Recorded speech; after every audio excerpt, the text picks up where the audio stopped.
أما بعد فأعوذ بالله من الشيطان الرجيم আল্লাহর কাছে আমি আশ্রয় যাচি বিতাড়িত শয়তান হতে যাতে বাঁচি।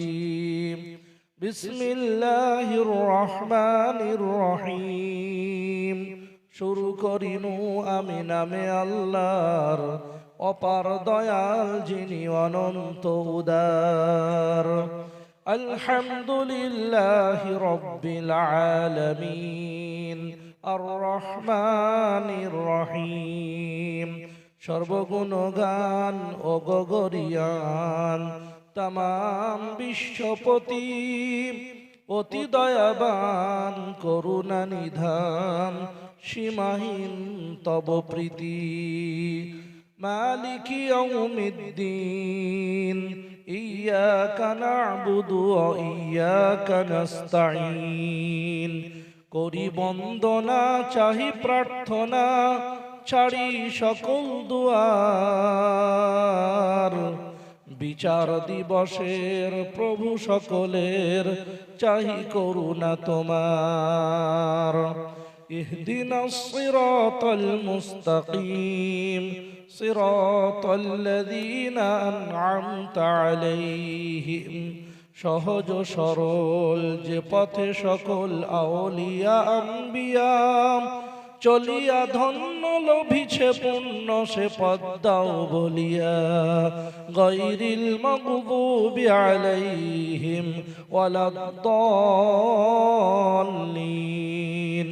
যে পথে তব চির অভিশাপ্ত পথভ্রষ্টের দল, যেন কোনো মতে চলি না সে পথে, সৎ পথে রেখো অবিচল। আল্লাহুম্মা আমিন।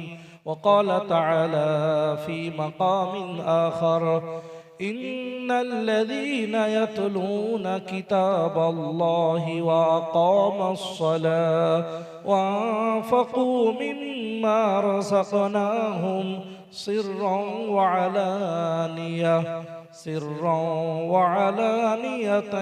يرجون تجارة لن تبور.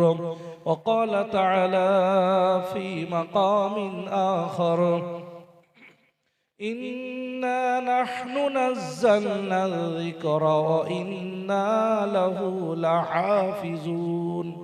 صدق الله العظيم. وقال النبي صلى الله تعالى عليه وسلم: خيركم ما تعلم القرآن وعلمه، أو كما قال رسول الله صلى الله تعالى عليه وسلم.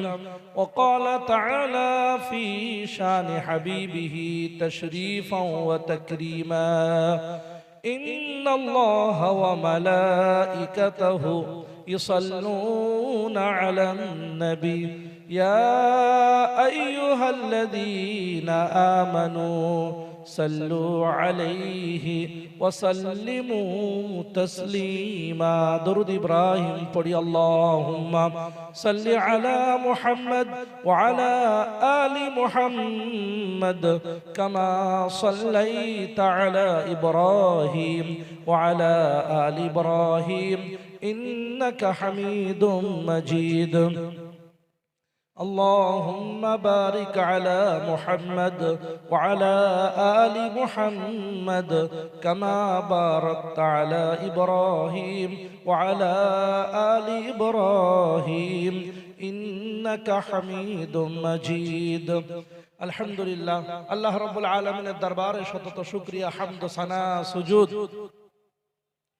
যে খালিকে কায়নাত, মহান স্রষ্টা, মহান দ্রষ্টা, চির অক্ষয়, চির অব্যয়, চিরন্তন, সত্য, অনাদি, অনন্ত, তিনি দয়া করে, মায়া করে আমাদের প্রতি অযাচিত করুণার কৃপা করে, যিনি আমাদেরকে এইরকম মনজ্ঞ মাহফিলে, এইরকম জ্যোতির্ময় অনুষ্ঠানে, স্বর্গীয় পরিবেশে, নুরানি মজলিসে রব্বুল আলামিন বসবার আসার তৌফিক দান করেছেন।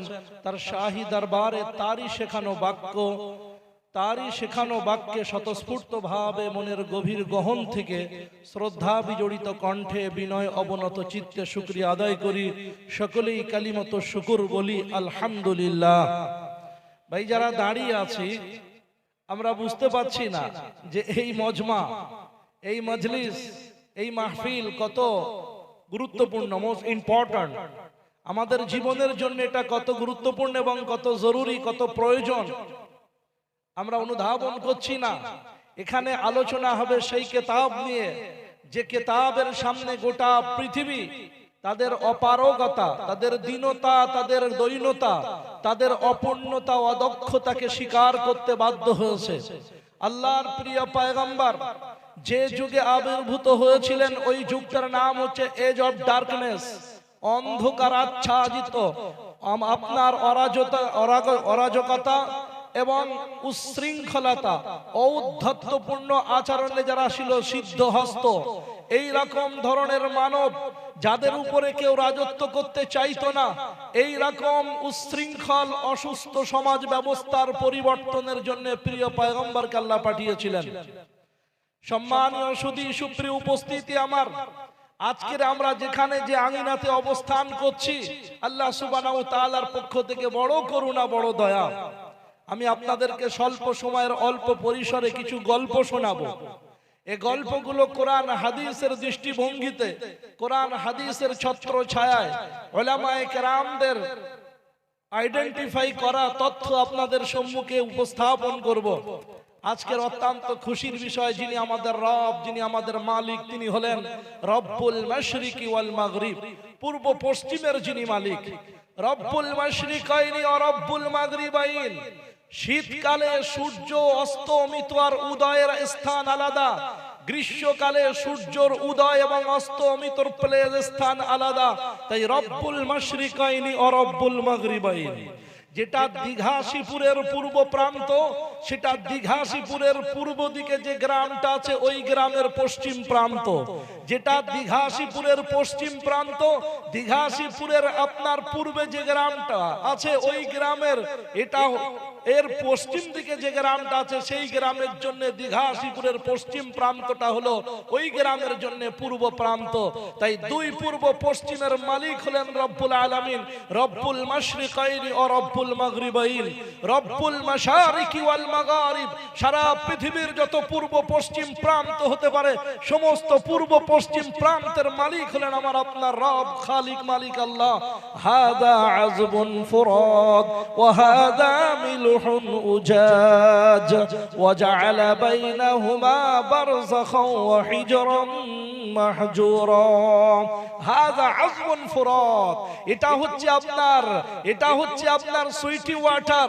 ওয়া হাদা আযবুন ওয়া হাদা মিলহুন উজাজ, আর এটা হলো আপনার সল্টি ওয়াটার। এটা মিষ্টি পানি, এটা লবণাক্ত পানি। মিষ্টি পানি আর লবণাক্ত পানির মাঝে বাইনাহুমা বারযাখুল লা ইয়াবগিয়ান, একটা অভেদ্য পর্দা আছে। অদেখা, অলক্ষ্যে, আড়ালে, আবডালে, অন্তরালে একটা পর্দা আছে।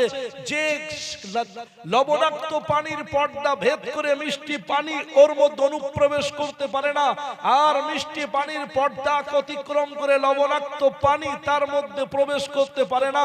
বাইনাহুমা বারযাখুল লা ইয়াবগিয়ান ফাবিআইয়ি আলাই রাব্বিকুমা তুকাযযিবান। ওগো জিন ও ইনসান, অস্বীকার করবে সেই রহমানের কোন কোন অবদান যিনি তোমাদের জন্য করেছেন, যিনি তোমাদের জন্য পৃথিবীকে বানিয়েছেন যোগ্য বাসস্থান, যিনি তোমাদের জন্য ঈমানের ওয়াদার উপরে দেবেন জান্নাতে তোমাদের সুন্দর আতিথ্যালয়ের ঠিকানা, ঠাঁই আর স্থান। ওগো জিন ও ইনসান, অস্বীকার করবে সেই রব্বে জুল জালালের কোন কোন অবদান। ফজরে উঠতে যদি ইচ্ছা না হয়, আপনার গরমের আরামের ব্ল্যাঙ্কেট আর কম্বল লেপ ছাড়তে যদি ইচ্ছা না হয়, ওযু করে ঠান্ডা পানিতে মসজিদের দিকে যদি ইচ্ছা যেতে না মন চায়, তাহলে তাহলে ইয়া মাশারাল জিন্নি ওয়াল ইনস ইন ইসতাতাতুম তাফুযু মিন আকতারিস সামাওয়াতি ওয়াল আরদ, আল্লাহর রাজত্বে যদি বসবাস করতে ইচ্ছা না হয়, আল্লাহর নিয়ম নিগড়ে বাধা সিস্টেমে যদি চলতে ইচ্ছা না হয়, আল্লাহর নীতিমালা ফর্মুলা আল্লাহর ওয়ার্ডার যদি শুনতে ইচ্ছা না চায়, মানতে ইচ্ছা না হয়, ফানফুযু, get out from the barricade of lord, আল্লাহর ব্যারিকেড থেকে বেরিয়ে যাও। ফানফুযু লা তানফুযুনা ইল্লা বিসুলতান, কিন্তু যাবে কোথায়? সেখানেই আল্লাহর সূর্য উঠছে, সেখানেই আল্লাহর চন্দ্র সুন্দর জ্যোৎস্না দিয়ে আলোকিত করে গোটা পৃথিবীকে ভরাচ্ছে। যেখানেই যাও না কেন, ওয়াশ শামসু ওয়াল কামারু বিহুসবান ওয়ান নাজমু ওয়াশ শাজারু ইয়াসজুদান, তার জন্য চন্দ্র সূর্য নক্ষত্র সেজদা করছে। ওগো জিন ও ইনসান, পালিয়ে যাবে কোথায়? অস্বীকার করবে তার কোন কোন অবদান। প্রিয় হাজরিন, তিনি হলেন আমাদের প্রাণহন্তা, সংহারকর্তা, সৃজনকর্তা। তিনি হলেন আমাদের হাইয়ুল কাইয়ুম, চিরঞ্জীব, চির অক্ষয়। লা তাখুযুহু সিনাতু ওয়ালা নাওম, তন্দ্রা নিদ্রা যাকে স্পর্শ করে না, ক্লান্তি যাকে ছুতে পারে না, তিনি হলেন আমার আপনার রব্বে করিম, রব্বে যুল জালাল। হুয়াল্লাহুল্লাযী লা ইলাহা ইল্লা হুয়াল হাইয়ুল কাইয়ুম, হুয়াল্লাহুল্লাযী লা ইলাহা ইল্লা হুয়ার রহমানুর রহিম, আল মালিক আল কুদ্দুস, আসসালাম আল মুমিন আল মুহাইমিন العزيز الجبار المتكبر الخالق الباري المصور الغفار القهار الوهاب الرزاق الفتاح العليم القابض الباسط الخافض الرافع المعز المذل السميع البصير الحكم العدل اللطيف الخبير الحليم العظيم الغفور الشكور الحفيظ المقيت الحسيب الجليل الكريم الرقيب المجيب الواعث البعيث الشهيد الحق الوكيل القوي المتين الولي المحسن المبدي والمعيد والمحيي الحي القيوم الواجد الماجد الواحد الأحد الصمد القادر المقتدر المقدم المؤخر الأول والآخر والظاهر والباطن الوالي المتعال البر والتواب المنتقم العفو الرؤوف مالك الملك ذو الجلال والإكرام المقسط الجامع الغني المغني المعطي المانع الضار النافع النور الهادي البديع الباقي الوارث الرشيد الصبور। তিনি হলেন আমার আপনার রব। ইয়ালামু খাইনাতাল আয়ুনি ওয়া মা তুখফি সুদূর, নন্দকুমারের দিক থেকে একটা যুবতী আসে, আর হলদিয়ার দিক থেকে একটা যুবক আসে। নন্দকুমার থেকে আপনার একজন কিশোরী আসেন, একজন তরুণী আসেন, একজন পৌড়া আসেন, আর আপনার হলদিয়ার দিক দিয়ে একজন তরুণ, একজন কিশোর, একজন হ্যান্ডসাম ইয়াং আসে। এই কিশোর, এই তরুণ, এই যুবক, এই যুবক, এই যুবতী, এই কিশোরী, এই তরুণীকে দেখে আত্মহারা, পাগল পারা হয়ে যায়। তার রূপ সৌন্দর্যে, তার হাস্যময়তায়, তার লাস্যময়তায়, তার রূপবতীতে, তার সমস্ত তিলোত্তমা হওয়াতে নিজেকে আনব্যালেন্স হয়ে যে, নিয়ন্ত্রণ হারিয়ে ফেলে, আনকন্ট্রোল হয়ে যে, সে একটা চোখ স্বাভাবিক রাখে আর একটা চোখ বন্ধ করে দেয়। যার অন্তরের অনুবাদ কেবল যুবকের অনুবাদ যুবতী জানে, তরুণের অনুবাদ তরুণী জানে, কিশোরের অনুবাদ কিশোরী জানে, পৃথিবীতে আর কেউ বুঝতে পারে না। কিন্তু ইয়ালামু খাইনাতাল আয়ুনি ওয়া মা তুখফি সুদূর, চোখের যে আপনার মিলিয়ন মিলিয়ন রেড কোষ আছে, রেটিনার যে রড কোষ আছে, যার মাধ্যমে আপনার রিফ্লেক্স হয়, যার মাধ্যমে আপনার অসংখ্য শিরা 70 কিলোমিটার বেগে ব্রেনকে তথ্য দেয়, সেই সমস্ত শিরা, উপশিরা, সেল, কোষ, নার্ভের খেয়ানাত যার কাছে গোপন করা যায় না, তিনি হলেন আমার আপনার খালিক, মালিক আল্লাহ। আর একবার তার জন্য বলি আলহামদুলিল্লাহ, আলহামদুলিল্লাহ। নারে তাকবীর, নারে তাকবীর, নারে তাকবীর। সম্মানীয় সুধী সুপ্রিয় উপস্থিতি, স্বামী স্ত্রী দুজনে টাচ করে শুয়ে থাকে। ঘুম না এলে স্বামী কি কল্পনা করে স্ত্রী জানে না। স্ত্রীর ঘুম না এলে স্ত্রী কাকে ভাবে, কাকে জল্পনা কল্পনা ধ্যান ধারণার মধ্যে চিত্রতে নিয়ে আসে, স্মৃতিচারণ করে কার পুরনো ছবি স্বামী বুঝতে পারে না। কিন্তু দুজনের না বলা কথা যিনি জানতে পারেন, তিনি হলেন খালিক, মালিক, আমাদের রব্বানা। প্রিয় সম্মানীয় সুধী সুপ্রিয় উপস্থিতি, তাই সেই রব্বে জুল জালাল রাযিতু বিল্লাহি রব্বা, তিনি রব হওয়ার জন্য আমরা খুশি, তিনি রব হওয়ার জন্য আমরা সন্তুষ্ট। তার মতো মালিক আর খালিককে আলহামদুলিল্লাহ, all praise is due to Allah, সমস্ত প্রশংসা তাকে জ্ঞাপন করতে পেরে আমরা খুশি। সারা বিশ্ব মানে তাআ ওয়া কারহা, কেউ স্বেচ্ছায় কেউ অনিচ্ছায়। আমরা মেনেছি স্বেচ্ছায়, আদম মেনেছে স্বেচ্ছায়, ইব্রাহিম, ইউসুফ, ইয়াকুব, নূহ, সালেহ, হুদায়, শুআয়ব সমস্ত সবাই মেনেছেন স্বেচ্ছায়। আর কারণ ফিরাউন, নমরুদ, আবু জাহল, আবু লাহাব, উতবা, শায়বা তারা মেনেছে অনিচ্ছায়। ফিরাউন ডুবছিল আর ছোচর মতো কুলজুম সমুদ্রের পানি গিলছিল, আর আপনার পাক কাদার ভিতর থেকে উঠছিল, মাথা উঁচু করছিল, উত্তাল তরঙ্গমালা শঙ্কুলের মাঝখানে ফিরাউনের বডিটা উপর নিচে হচ্ছিল। আর সেই সময় শেষ মুহূর্তে ফিরাউন বলছিল আমানতু বিরব্বি হারুন ওয়া মূসা, আমি হারুন আর মূসার রবের উপরে ঈমান নিয়ে এলাম। আল্লাহ বললেন আল আন টাইম ইজ ওভার, টাইম শেষ হয়ে গেছে। প্রিয় হাজিরিন, তাই টাইম থাকতে থাকতে আমরা রবকে চিনতে পেরেছি, বুঝতে পেরেছি, জানতে পেরেছি, এজন্য তাকে শুকরিয়া। সবাই তাকে মানে হু ধর্মেন্দ্র মহা সুরেন্দ্র অল্লং জ্যৈষ্ঠং শ্রেষ্ঠং পরং পূর্ণং অল্লাহর সাল্লকাং বরশ আল্লাহ আল্লাহ আদাল্লাং বুকমেকাং আল্লাহ বুকে নির্কেত কাম নমস্তেই নমঃ নমঃ ফালিকুল হাব্বি ওয়ান নাওয়া, যিনি দানা ফাটিয়ে চারার অঙ্কুরোদ্গম ঘটান, যিনি আপনার আটি ফাটিয়ে গাছ বার করেন। ফালিকুল ইসবাহ, যিনি রাতের আপনার তিমিরাচ্ছন্ন অন্ধকার কৃষ্ণ ছামে আনায় আবদ্ধ রাত্রির অন্ধকারকে কাটিয়ে যিনি ফালিকুল ইসবাহ, দিবসের প্রভাতের আলোর বিচ্ছুরণ ঘটান, যিনি রবি মামাকে লাল জামা পরিয়ে হামা দিতে দিতে পূর্ব দিগন্ত থেকে পশ্চিম দিগন্তে যাত্রা করার অনুমতি দেন, যে রব্বে জুল জালাল রাতের অধর প্রান্তে দিনমণির প্রথম চুম্বন পড়িয়ে গোটা বিশ্বকে শালক সংশ্লেষে ভরিয়ে আপনার ফটোসিনথেসিস প্রক্রিয়ায় শালক সংশ্লেষ সিস্টেমের মাধ্যমে বাতাস থেকে গ্রিন গ্যাস এফেক্টকে বাঁচানোর জন্য কার্বন ডাই অক্সাইড নিয়ে নেয়, আর গাছের মেসোফিল যুক্ত ক্লোরোফিল কলায় সবুজ পাতায় আপনার খাদ্য তৈরির সময় রান্নাঘরে বাতাস থেকে কার্বন ডাই অক্সাইড নিয়ে অক্সিজেন উৎপন্ন করে গোটা পরিবেশকে সুন্দর রাখে। এই সিস্টেম যিনি চালু করেছেন তিনি হলেন আমার আপনার খালিক মালিক আল্লাহ। তার জন্য শেষবার আর একবার বলি আলহামদুলিল্লাহ। প্রিয় হাজিরিন, আমার সময়ের স্বল্পতাকে সামনে রেখে দ্রুত বক্তব্য আগাতে হবে। এজন্য আল্লাহ সুবহানাহু ওয়া তাআলার প্রশংসার পরে পরে বিশ্ব মাজারে তন্ন তন্ন করে খুঁজলাম তাহারে, শ্রেষ্ঠত্বের রাজ মুকুট পরাবো যার শিরে, পরিশেষে পাওয়া গেল তারে, যিনি হলেন মরু মক্কার আবে জমজম অধিপতি, মক্কার জ্যোতি মদিনার বাতি, যিনি করেছিলেন প্যালেস্টাইনে জেরুজালেমে মসজিদে আকসাতে সমস্ত নবীদের ইমামতি, যিনি নবীদের নবী, প্রেমের ছবি, হেদায়েতের রবি, প্রিয় নবী, যিনি নবীদের দলপতি, বিশ্ব সভার সভাপতি, যিনি আমিনার লাল, মরু দুলাল, মরু ভাস্কর, সাম্য মৈত্রী গায়ক, মানবতার নায়ক, ধর্মের যাজক, শান্তির বাহক, বিজ্ঞানের পিতা, দর্শনের জন্মদাতা, শান্তি ধর্মের পুনঃপ্রতিষ্ঠাতা, গুণাগারের ত্রেতা, নিখিল বিশ্বের নেতা, সিরাজুল গোরাবা, তাজুল ওদাবা, মাম্বায়ে জুদ সখা, পায়কারে সিদক সফা, আফতাবে নবুয়ত,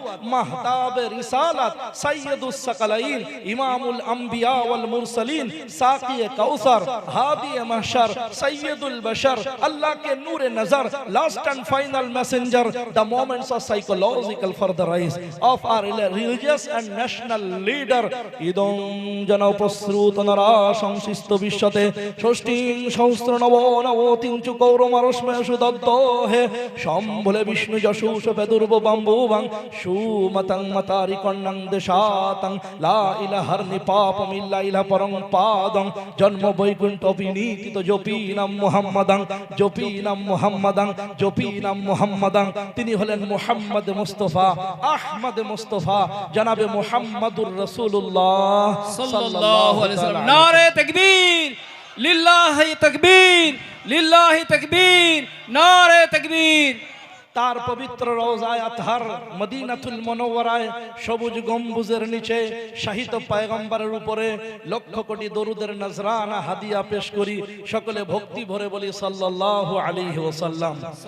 সম্মানীয় সুধী, ভূমিকার বিশালতায় না গিয়ে স্বল্প সময়ের অল্প পরিসরে গুটিকত ব্যক্তির তরে মনের আকুতি অনুভূতি উজাড় করে যাদের পদপ্রান্তে শুনতে চাই, তার মধ্যে স্বনামধন্য ব্যক্তিত্ব আজকের মঞ্চস্থ বিদগ্ধ সুধীজন, বিশেষ করে বঙ্গবিখ্যাত আলিমে দ্বীন, যারা গোটা পশ্চিম বাংলায় কাসেম হিসাবে যাকে আমরা জানি, তিনি হলেন আমাদের সকলের ওস্তাদুল আসাতেজা, গোটা পশ্চিম বাংলার পথিত যশা ক্ষণজন্মা মহাপুরুষ, দিকপাল গুরু, পণ্ডিত বর, যিনি হচ্ছেন আপনার যুগ সন্ধিক্ষণে যার আপনার প্রভাব গোটা পশ্চিম বাংলার কোণে কোণে, তিনি হলেন ফকিহ ফিদ্দিন, যার আপনার ডিপ আপনার নলেজ, যার ফিকাহ সম্পর্কে আছে, তিনি হলেন হযরত মুফতি আজিজুল হক কাসেমি সাহেব দামাত বরকাতুম আলিয়া।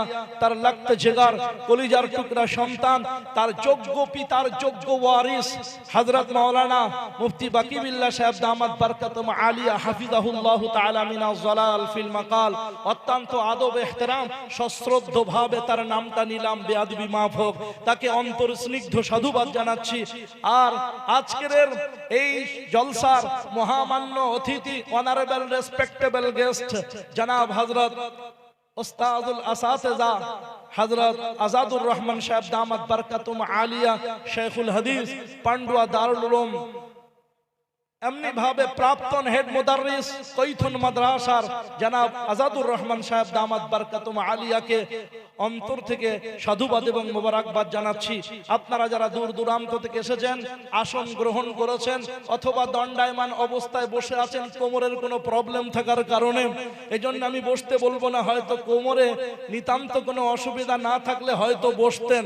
শরিয়াত আপনাদের জন্য ছাড় দিয়েছে, তো আমি বক্তা বাড়াবাড়ি করবার কে? এজন্য নিজের অসুবিধা সুবিধা নিজেরাই জানেন। যদি সুবিধা হয় তাহলে এসে বসবো, আর যদি অসুবিধা মনে হয় তাহলে শরিয়াত তো আপনার দাঁড়িয়েও নামাজ পড়ার অনুমতি দিয়েছে, যদি সিস্টেম ওয়াইজ রুকু সেজদা না করতে পারে। শুয়ে শুয়েও নামাজ পড়ার পারমিশন দিয়েছে যদি অসুবিধা হয়। আর যদি পরিস্থিতি একেবারে ভেরি সিরিয়াস হয়, তাহলে সেই সময় সওয়ারিতে যে অবস্থায় আছে সেই অবস্থায় নামাজ পড়ার পারমিশন দিয়েছে। আর আপনার পরিস্থিতি আরো জটিল যদি হয়ে যায়, কারফিউ জারি হয়ে যায়, নামাজ পড়ার মতো পজিশন নেই, ভাইয়েরা নামাজ পড়তে দিচ্ছেন না, সেই রকম অবস্থায় ইমাম এক রাকাত পড়বেন কিছু মানুষকে নিয়ে, আবার তাদেরকে বিদায় দেবেন যে সালাম না ফিরিয়ে চলে যাও। ওই গ্রুপ যারা আটকাচ্ছে, ওই দিক থেকে ইসলামের দুশমন শত্রুরা যারা আসছে, তাদেরকে জ্ঞানব্যাপী মসজিদ কাটতে, বাবরিকে বদলাতে, সিস্টেমকে পাল্টাতে, ওদেরকে আটকাতে, ওখান থেকে আবার টিম চলে আসবে। এভাবেও তো শরিয়াতের সিস্টেম আছে। প্লিজ কাইন্ডলি এই জন্য আর একবার সবকিছুকে উপেক্ষার অনুরোধ করছি, আসেন ইনশাআল্লাহ ফায়দা পাবেন। এখানে এলে কোরআনের সংস্পর্শে পেলে আল্লাহ সুবহানাহু ওয়া তাআলা জাতিকে পাল্টে দেন, বদলে দেন। আল্লাহ সুবহানাহু ওয়া তাআলার কোরআনের কারিশমা, মিরাক্কেল অফ দা হোলি কোরআন, কোরআনের কুদরতে আল্লাহ সুবহানাহু ওয়া তাআলা চেঞ্জ হয়ে যায়, বদলে যায়। এজন্য প্রিয় হাজিরিন, যারা দাঁড়িয়ে আছেন, পাছায় কিছু ফোঁড়া টোড়া না থাকলে অথবা কোমরে ব্যান্ড না হওয়ার মতো কোনো কারণ না থাকলে, তাহলে please kindly sit down, please চলে আসেন ইনশাআল্লাহ, প্লিজ গ্রহণ করুন। কিয়ামতের ময়দানে আল্লাহ ঘোষণা করবেন, একটা সেজদা করো আর জান্নাতে ঢুকে পড়ো। কটা সেজদা? একটা সেজদা করো। ইয়াউমা ইউকশাফু আন সাকিন ওয়া ইউদআউনা ইলা সুজুদ। আল্লাহ ডাক দেবেন যে একটা সেজদা করো আর জান্নাতে ঢুকে পড়ো। কি অফার, দারুণ অফার! কেমন রব দেখুন, এমন অফার দেবেন যে একটা সেজদা করো আর জান্নাতে ঢুকে পড়ো। চেষ্টা করবে সবাই, কিন্তু কিছু কিছু মানুষ কোমর তাদের ব্যান্ড হবে না, রুকু করতে পারবে না, সেজদা করতে পারবে না। কেন? দুনিয়াতে তারা, আল্লাহ বলেছেন ওয়ারকাউ মা'র রাকিঈন, আই সাল্লু মা'আল মুসাল্লিন, রুকুকারীদের সঙ্গে রুকু করো, নামাজ পড়নেওয়ালাদের সঙ্গে নামাজ পড়ো। তারা দুনিয়াতে রুকু করেনি, সেজদা করেনি, এইজন্য আজকে শত চেষ্টার পরেও তারা রুকু করতে পারবে না। আফসোস, পরিতাপে, পরিহাসে ويوم يعز الظالم على يديه يقول يا ليتني اتخذت مع الرسول سبيلا। আফসোস করে আঙুল চিবাতে চিবাতে কোনই পর্যন্ত চিবিয়ে ফেলবে আর নিজেকে অভিশাপ দেবে, লানত করবে, নিজেকে আপনার বদদুয়া দেবে, বিভিন্ন রকম কথা বলবে। Anyhow come to the point, I am talking about it matter very seriously, so attention please. প্রিয় হাজরিন, মাদ্রাসার বক্তব্য অল্প সময় এদিকে ওদিকে না গিয়ে মূল ম্যাটারে ফোকাস করি, পয়েন্ট অফ ভিউ এর উপরে কথাবার্তা বলার চেষ্টা করি। তো ভাই আমার অনুরোধ করব বসবার জন্য, ইনশাআল্লাহ it is my open challenge, you can try. নতুন তথ্য তো কোরআন হাদিসের কিছু নাই, 1400 বছরের পুরনো ভাই। দারুল দেওবন্দের প্রখ্যাত মুহাদ্দিস আমাদের উস্তাদ মুহতারাম হযরত মুফতি নিয়ামতুল্লাহ সাহেব বাহরুল উলুম, তিনি বলেছেন যে ব্যক্তি যে কথাই বলুন না কেন কোরআন হাদিসের কথার সঙ্গে তার অ্যাটাচ হয়ে যাবে, মিলে যাবে। কেউ দাবি করে বলতে পারবে না যে আমার আমদানি। যে দাবি করে বলবে আমার আমদানি, খুঁজলে দেখা যাবে কোনো কিতাবে আছে। এজন্য বাহরুল উলুম সাহেব, তার কথা দোহাই দিয়ে আমি বলছি, নতুন কিছু তথ্য দিতে পারবো না। তবে মোড়ক সবার আলাদা হয়, তাই না?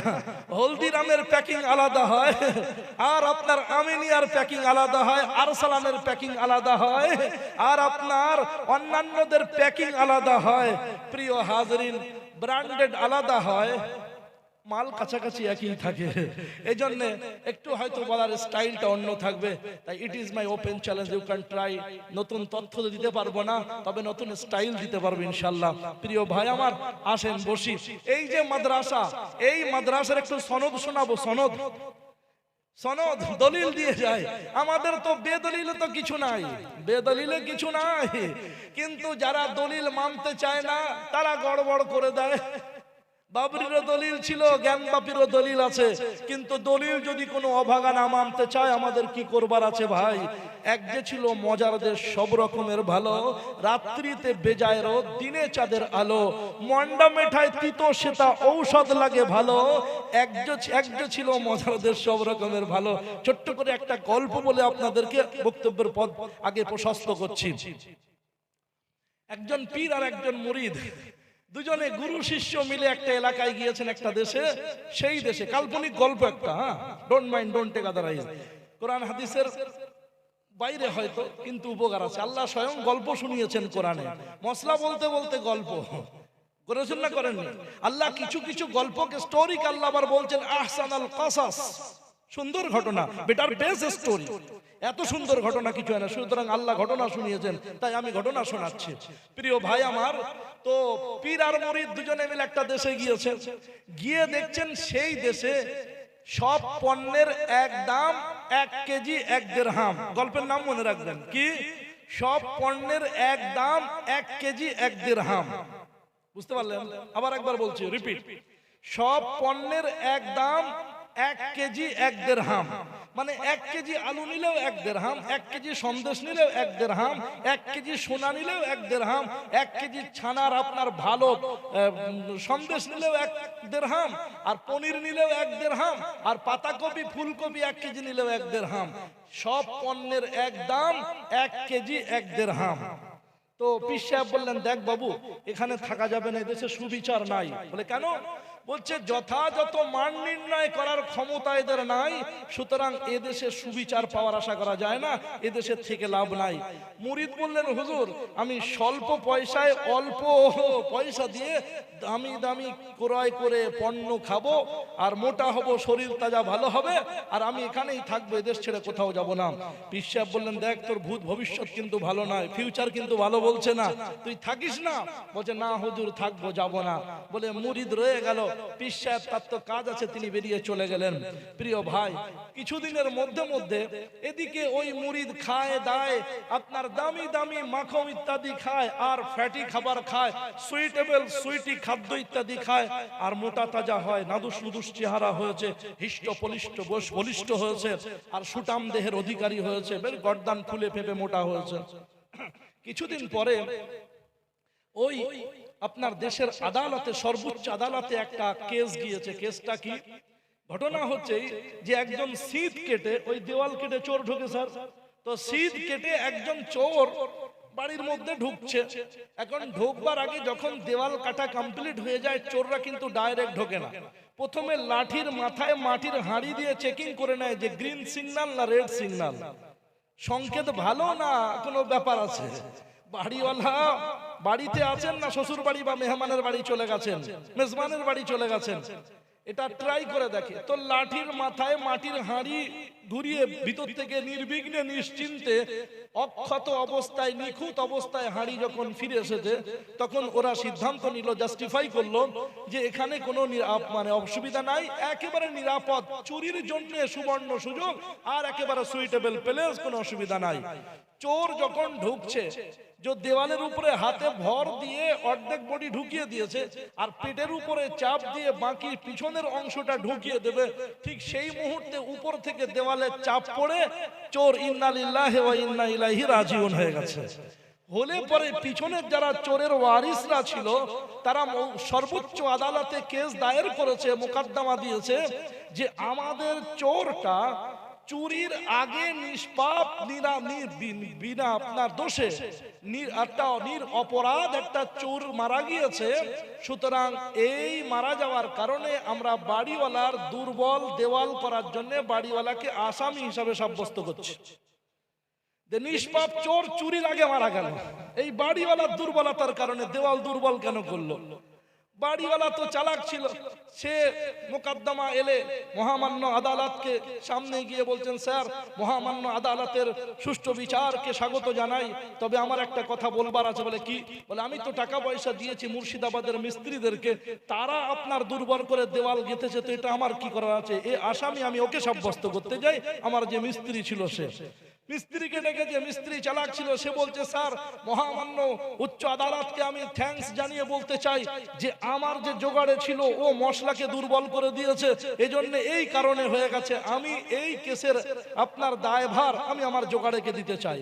জোগাড়ে মালদা জেলার লোক, সে চালাক ছিল, সে বলছেন, স্যার ব্যাপার হচ্ছে এই যে পড়ন্ত বেলা ছিল, শেষ মুহূর্তে সন্ধ্যাবেলা বিদায় নেওয়ার মুহূর্ত ছিল, আর সেই সময় রাজ দরবার থেকে হাতি আনকন্ট্রোল হয়ে ওখান থেকে ছুটে পালাচ্ছিল, মাও তোকে সামলাতে পারেনি হাতির চালক, আর লোকজন ভয়ে সব পালিয়েছে, আর আমার পাশে জোগাড়ে যেখানে মশলা মাখাচ্ছিলাম ওখানে খালি বালতি ভর্তি জল ছিল, ওই পানিটা ওই মশলার উপরে উল্টে গিয়েছে, সিমেন্ট ছিল না, তাই বালি দিয়ে মেকআপ করে আমি মোটামুটি যোগান দিয়েছি। তো এটার আমি এই দায়ভার আমি ওই মাহুদ হাতির চালককে দিতে চাইছি। হাতির চালক রাজ দরবারে গাড়ি চালায়, তার বুদ্ধি কম নাকি? সে বলছেন, স্যার আসলে দোষটা আমার নয়, রাজকুমারী রাজকন্যা সেজে গুজে অলংকারে সজ্জিতা হয়ে তিলোত্তম অপরূপা অপ্সরী হুরপরি অতীব সুন্দরী ভেরি নাইস ইয়াং লেডি ওখান থেকে আসছিল, আর তাকে দেখবার জন্য সবাই ভিড় জমিয়েছে, আর সেই ভিড়ে হাতি খেপে গেছে, যে এইদিকে ছুটেছে, আমি কন্ট্রোল করতে পারিনি, নিয়ন্ত্রণ হারিয়ে ফেলেছি, এজন্য আমি এই দোষের যাবতীয় দায়ভারটা রাজকুমারী রাজকন্যাকে দিতে চাই। তো রাজকন্যার ঘাড়ে চলে গিয়েছে, যাওয়ার পরে রাজকন্যা ওনাকে তলব করা হয়েছে, আদালতে ওনাকে ডাকলে উনি বলছেন, মহামান্য আদালতকে সেলুট জানিয়ে বলতে চাই, আমার বাবা যদি অলংকার না দিতেন তো আমি পেতাম কোথায়, সুতরাং এর পরিপূর্ণ দায়ী আমার বাবাকে করতে চাই। বাদশা তো বাদশাই হয়, বাদশা বলেন, আমার মেয়ের বুদ্ধিমত্তা দেখে, তার সুন্দর আপনার বিবেচনা দেখে আমি ওকে থ্যাঙ্কস জানাই, তবে মহামান্য আদালতকে আরো শুকরিয়া জানিয়ে আমি বলতে চাই যে আমি তো স্বর্ণ বণিককে শেখরাকে সোনা যিনি বানান ওকে আমি দিয়েছিলাম সোনা বানাতে, ও একটা সোনার দলা ঢিলা দিয়েছিলাম, ও এটাকে বানিয়ে দিয়েছে, সুতরাং এর পরিপূর্ণ দায়ভার আমি স্বর্ণ বণিক শেখরা সোনাওয়ালাকে দিতে চাই। এখন ও বেচারা ছিল একটু চটজলদি কুইকলি ফয়সালা নিতে পারেনি যে আমি এই দায়ভারটা কার ঘাড়ে চাপাবো, এখন ওর ঘাড়ে চেপে গেছে। মহামান্য আদালতের অটুট ফয়সালা, ফাঁসি হবেই। এখন ফাঁসি যখন হবে তখন ওই ফাঁসির একটা ফান্দার সিস্টেম আছে, তো গলা একটু মোটা সোটা তাজা গলা চাই, কিন্তু স্বর্ণ বণিকের যে গলা ওটা হচ্ছে ক্লিকলিকে গলা, দুর্বল নাজুক গলা, ওখানে ফিটিং হচ্ছে না, আর ফিটিং সেটিং না হলে ফাঁস লাগবে না তো মরবে না। কিন্তু আদালতের পক্ষ থেকে যখন একজনের ফাঁসির অর্ডার হয়েছে নিশ্চয়ই কার্যকর হতে হবে, তো দেশময় খোঁজা হলো যে কার গলা নাদুস নুদুস মতো আছে। তো খুঁজতে খুঁজতে মুরিদকে পাওয়া গেল। বুঝতে পারছেন না? মুরিদকে যখন ডেকে নিয়ে এসে ফাঁসির ফান্দার কাছে নিয়ে আসা হলো, জিজ্ঞাসা করা হচ্ছে শেষ মুহূর্তে অন্তিম ইচ্ছা কি বলো। তখন পীর সাহেবের কথা মনে হচ্ছে যে হুজুর বলেছিলেন এদেশে বিচার নাই, না থাকলেই ভালো হতো, কিন্তু কি উপায়। তা বলছে কিছু খাবার দাবারের ইচ্ছা নাই, তবে শেষ মুহূর্তে পীর সাহেব হুজুরকে একবার জিয়ারত করার ইচ্ছা আছে, দেখবো একবার, শেষ সালামটুকু জানিয়ে যাব। বলে এতটুকু? বলে হ্যাঁ এতটুকু। তো বললে আচ্ছা ঠিক আছে, কোনো অসুবিধা নাই। দিয়ে তারপরে আপনার পীর সাহেবকে নিয়ে আসা হলো। পীর সাহেবের সামনে খুব কান্নাকাটি করছে। পীর সাহেব তো হুজুরই হন, ওস্তাদের মার জানেন আপনারা তো। এখন বলছে তোকে এত করে বললাম, বলছে হুজুর এখন উপদেশ আদেশ নসিহত কোনো কাজে লাগবে না, শেষ বছর পাগড়ি পাওয়ার সময়, এখন চট করে বলে দেন কি উপায়। তো বলছে দেখ, তোকে যখন ফান্দা খাটাতে যাবে, ফাঁসির ফান্দা গলায় ঝুলাতে যাবে, তো আমি বলবো এই কুদরতি ফান্দা আমি নেব, আর তুই বলবি না আমার হুজুরের জীবনের বহু আমল আছে, আমার হুজুর 4 তরিকার পীর, সুতরাং হুজুর যখন মরবে তখনই জান্নাতুল ফেরদাউস পেয়ে যাবে, কিন্তু এই গোল্ডেন চান্স, এই মওকাতুন জাহাবিয়াতুন সুবর্ণ সুযোগ আমি হাতছাড়া করতে চাই না, এ ফাঁসির ফান্দা আমি গলায় পরব। তো আমরা দুজন যখন তর্ক বিতর্ক করব, এটা নিয়ে জোর জবরদস্তি করব, তখন নিশ্চয়ই কেউ একজন জিজ্ঞাসা করবে স্যার ব্যাপারটা কি, যে ফাঁসির ফান্দা কেউ পড়তে চায় না আর আপনারা দুজনা পড়বার জন্য এমন করছেন। তো তখন আমি ব্যাখ্যা দিয়ে দেবো, এক্সপ্লেনেশন তফসির আমি শোনাবো, তখন ফজিলত বলবো তখন। তাহলে আচ্ছা ঠিক আছে। এখন একেবারে 11th আওয়ারের শেষ মুহূর্তে বলছে যে আসুন, আপনার শেষ ইচ্ছা পূরণ হয়ে গেছে, এবার ফাঁসির ফান্দাতে আসুন। তো যখন যাচ্ছে তখন পীর সাহেব বলছে না না, এ ফান্দা ওর, এ ফান্দাতে ঝুলবার মতো যোগ্যতা এখনো তৈরি করতে পারেনি। দুটো তরিকা, চিশতি আর মুজাদ্দিদের তরিকার খেলাফত পেয়েছে, এখনো নকশবন্দিয়া সারওয়ার দিয়া, এখনো কাদরিয়া তরিকা বাকি আছে, আর আমি 4 তরিকার পুরো কমপ্লিট হয়ে গেছে, এ ফান্দা আমিই পড়বো। তখন বাদশা আগে বেড়ে বলছে আরে ভাই, কেউ এ ফাঁসির ফান্দা পড়তে চায় না, সবাই দায়ভার অন্যের ঘাড়ে চাপিয়েছে, তোমরা দুজনে ঠেলাঠেলি করছো পড়বার জন্য, কি ব্যাপার বলুন তো। তখন পীর সাহেব বলছেন জাহাপনা, সকলের হয়তো জানা নাই যে এই ফান্দা হলো আপনার দেশের ফান্দা, আপনার দেশটা হলো মজার দেশ। এক যে ছিল মজার দেশ সব রকমের ভালো, রাত্রিতে বেজায় রোদ, দিনে চাঁদের আলো, মন্ডা মেঠায় তিতো সেটা ঔষধ লাগে ভালো। সুতরাং এই দেশের এই আপনার তৈরি, আপনি বাদশাহ, আপনার দেশের এই কুদরতি ফান্দা, এই একটা মহা আজীব রাক্কাল, আশ্চর্য ধরনের অলৌকিকতার মধ্যে আছে। এই ফান্দা যার তার গলায় ফিটিং হয় না, যার গলায় ফিটিং হবে তার মানে দুনিয়াতে ফিটিং হওয়ার সঙ্গে সঙ্গে জান্নাতুল ফেরদাউসের রিজার্ভেশন সিট হয়ে যাবে। বলে তাই নাকি? তা বলছে হ্যাঁ। তাহলে বাদশাহ বলছে এ ফান্দা কেউ পড়বে না, আমিই পড়বো, আমিই পড়বো। এত বড় সৌভাগ্য যখন আমিই পড়বো। তখন পীর সাহেব বলছেন জাহাপানা হুজুর, আপনি দেশের মহামান্য মিনিস্টার, আপনি দেশের বাদশাহ, আর আপনি যদি এই ফান্দা পড়তে চান তাহলে আমাদের কারো কি সাধ্য আছে আপনার গলা থেকে ওই ফান্দা ছিনিয়ে নিয়ে নিজের গলায় পড়বার। সুতরাং আপনার রায়, আপনার আদেশকে শিরোধার্য বলে মেনে নিলাম, আদালতকে যথাযথ শ্রদ্ধা জানিয়ে জান্নাতুল ফেরদাউসে যাওয়ার জায়গা আপনাকে করে দিলাম, সুতরাং স্যার আপনি পড়ে নেন। বাদশা ফান্দা পড়ে দিল, তারপর যা হওয়ার হয়ে গেল। সম্মানীয় সুধী আমার, এজন্য দেশের যিনি বাদশাহ হন, সংসারের যিনি কর্তা হন, এলাকার যিনি লিডার হন, নেতা হন, তার দায়িত্ব হচ্ছে সুশৃঙ্খল নিয়ম বানানো, সুন্দর পদ্ধতি আর সিস্টেম তৈরি করা। এজন্য তিনি তৈরি করেননি বলে শেষ মুহূর্তে তাকেই ফাঁসির ফান্দা পরে দুনিয়াতে যেতে হয়েছে। এজন্য আমাদের কাছে মাশাআল্লাহ দলিল আছে, দলিল ছাড়া কথা বলি না। কিন্তু দলিল যারা প্রথম থেকে শেষ পর্যন্ত মানতে চায় না, কি করবেন রব্বে জুল জালাল জানেন? তিনি মালিক ইয়াউমিদ্দিন, তিনি মালিক ইয়াউমিদ্দিন, lord of last judgment day, বিচার দিবসের মালিক, তারই শরণাপন্ন হচ্ছি, তারই পদপ্রান্তে সঁপে দিচ্ছি সমস্ত দায়িত্ব। প্রিয় হাজরিন আমার, তো এই মাদ্রাসার দলিল আর সনদ বলবো বলেছিলাম। এই মাদ্রাসা সর্বপ্রথম তৈরি করেছিলেন কে? উত্তরটা দিন, হয় ছক্কা নয় ফক্কা। কে কে তৈরি করেছিলেন? আরে হুজুররা বলেন না। জি, এই মাদ্রাসা সর্বপ্রথম তৈরি করেছিলেন আল্লাহ। আর এই মাদ্রাসার ফার্স্ট স্টুডেন্টস, সর্বপ্রথম ছাত্র হলেন আদম সফিউল্লাহ। আল্লাহ বললেন ওয়া আল্লামা আদামাল আসমাআ কুল্লাহা। আল্লাহ মাদ্রাসা তৈরি করলেন জান্নাতে, আর স্টুডেন্টস বানালেন হযরতে আদমকে, শিখিয়ে দিলেন। শিখিয়ে দেওয়ার পরে আল্লাহ সুবহানাহু ওয়া তাআলা দুনিয়াতে পাঠিয়ে দিলেন।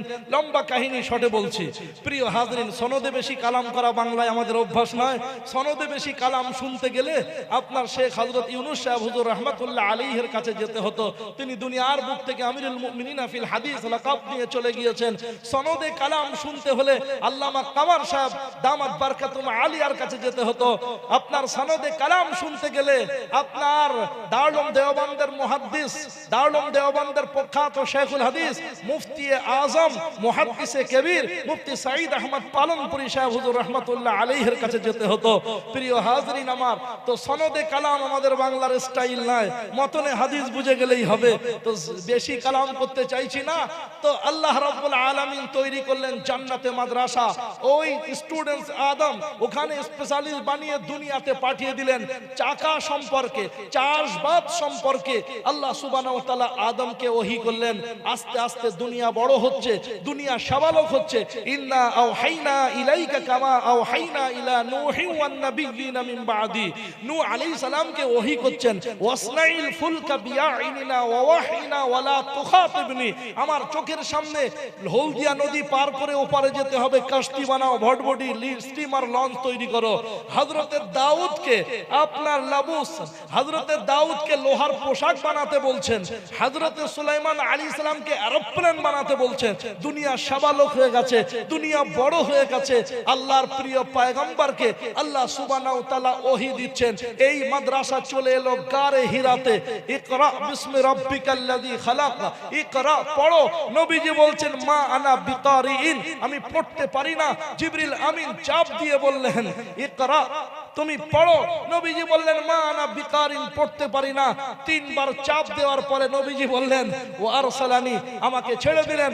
ফাগাত্তানি, আবার আমাকে জাপটে ধরলেন। হাত্তা বালাগানি মিনাল জুদ মিন্নিল আল জুদ, আমাকে খুবই কষ্ট হলো, বড় চাপ লাগলো।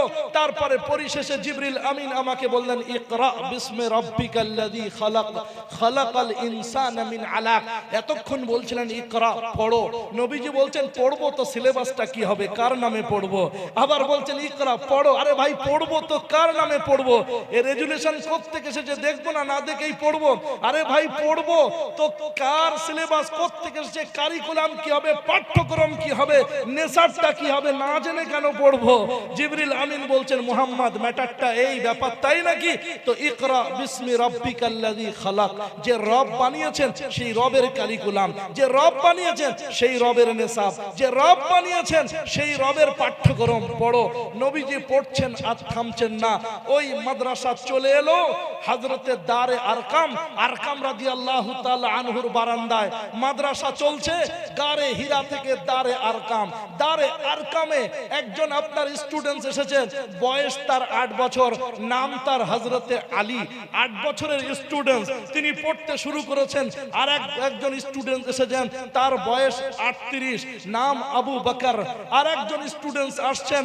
এইভাবে স্টুডেন্ট বাড়তে বাড়তে 38 নম্বর তালবিলিম তিনি এলেন হযরতে আমিরে হামজা। আমিরে হামজা এসেছেন। এর আগে মাদ্রাসাতুল বানাতো হয়ে গেছে। ওই মাদ্রাসাতুল বানাতে হযরতে ফাতেমা বিনতে খাত্তাব, হযরতে ফাতেমা খাত্তাবের কন্যা, হযরতে ফাতেমা ওমরের আপনার রাদিয়াল্লাহু তাআলা আনহুর বোন, তিনি আপনার মাদ্রাসাতুল বানাতে এক সাইডে ভর্তি হয়ে গিয়েছেন। খাদিজাতুল কুবরা আমাদের আম্মা জগৎ জননী, তিনি আপনার ওই মাদ্রাসার মুহতামিমা, ওই মাদ্রাসার তিনিও নবীর কাছে প্রশিক্ষণ প্রাপ্তা। ওই মাদ্রাসাতুল বানাত আর মাদ্রাসাতুল বানিন চলছে।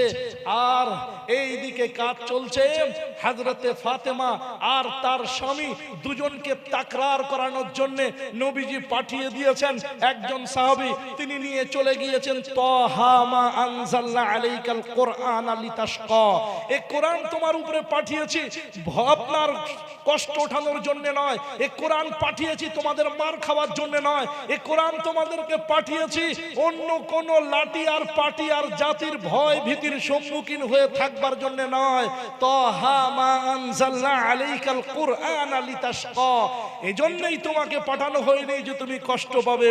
সম্মানীয় হাজরিন, কোরআনের কারণে সম্মান দেবেন, কোরআনের কারণে প্রমোশন হবে, কোরআনের কারণে মান মর্যাদা উত্তীর্ণ হবে, পদোন্নতি হবে। এজন্য আল্লাহ সুবহানাহু ওয়া তাআলা কোরআন দিয়েছেন। এক পৃষ্ঠার তাকরা শেষ, দ্বিতীয় পৃষ্ঠার তাকরা শুরু হবে। এই অবস্থায় পিছনে খটখটানের আওয়াজ। ওপেন ইওর ডোর, দরজা খোলো, ইফতাহিল বাব, দরজা খোলো। তাকিয়ে দেখছেন গুরু গম্ভীর কণ্ঠের রুদ্ধ মূর্তিতে দাঁড়িয়ে হযরতে ওমর, নাঙ্গা তরবার হাতে। আপনারা বিস্তারিত ইতিহাস জানেন, সনদে বেশি লম্বা করতে চাইছি না। প্রিয় হাজরিন আমার, হযরতে ওমরকে দেখে আপনার যিনি তাকরার করাচ্ছিলেন ওই মুদাররিস সাহেব লুকিয়ে গেলেন। তাকরার করাচ্ছিলেন উনি লুকিয়ে পড়লেন, কিতাবটাকেও লুকিয়ে দিলেন। হযরতে ওমর বোন দোলা ভাইকে মারতে শুরু করলো। বোন ফাতেমার রক্ত ফিনকি দিয়ে কপাল থেকে বার হয়। রক্তটা মুছে বিদুষিনী নারী বিরিনি কণ্ঠে সিংহের মতো আওয়াজ দিয়ে বললেন, তোমার মধ্যে যে খাত্তাবের খুন আছে, আমার মধ্যেও সেই খাত্তাবের রক্ত আছে। তুমি খাত্তাবের খুন প্রাপ্ত হয়ে, তুমি খাত্তাবের রক্ত প্রাপ্ত হয়ে যদি তুমি আমার উপরে নির্বিচার করে, অবিচার করে আমার কাছ থেকে ঈমান আর কোরআন ছিনিয়ে নিতে চাও, তবে আমি খাত্তাবের কন্যা হয়ে দ্ব্যর্থহীন ভাষায় বলে দিতে চাই, প্রাণ দেব কিন্তু কোরআন দেব না। প্রাণ দেব কিন্তু কোরআন দেব না। জান দেব কিন্তু মুহাম্মাদের প্রতি যে ঈমানে ঈমান দেব না। খাত্তাবের পুত্র ওমর রাদিয়াল্লাহু তাআলা আনহুর বিবেকের দরজায় কুঠার আঘাত হানে। আপনার সঙ্গে সঙ্গে উনি বলতে চায়, কি পড়ছিলে আমাকে দাও। বলে দেওয়া যাবে না, যে সেই কোরআন ছুঁতে পারে না, স্পর্শ করতে পারে না।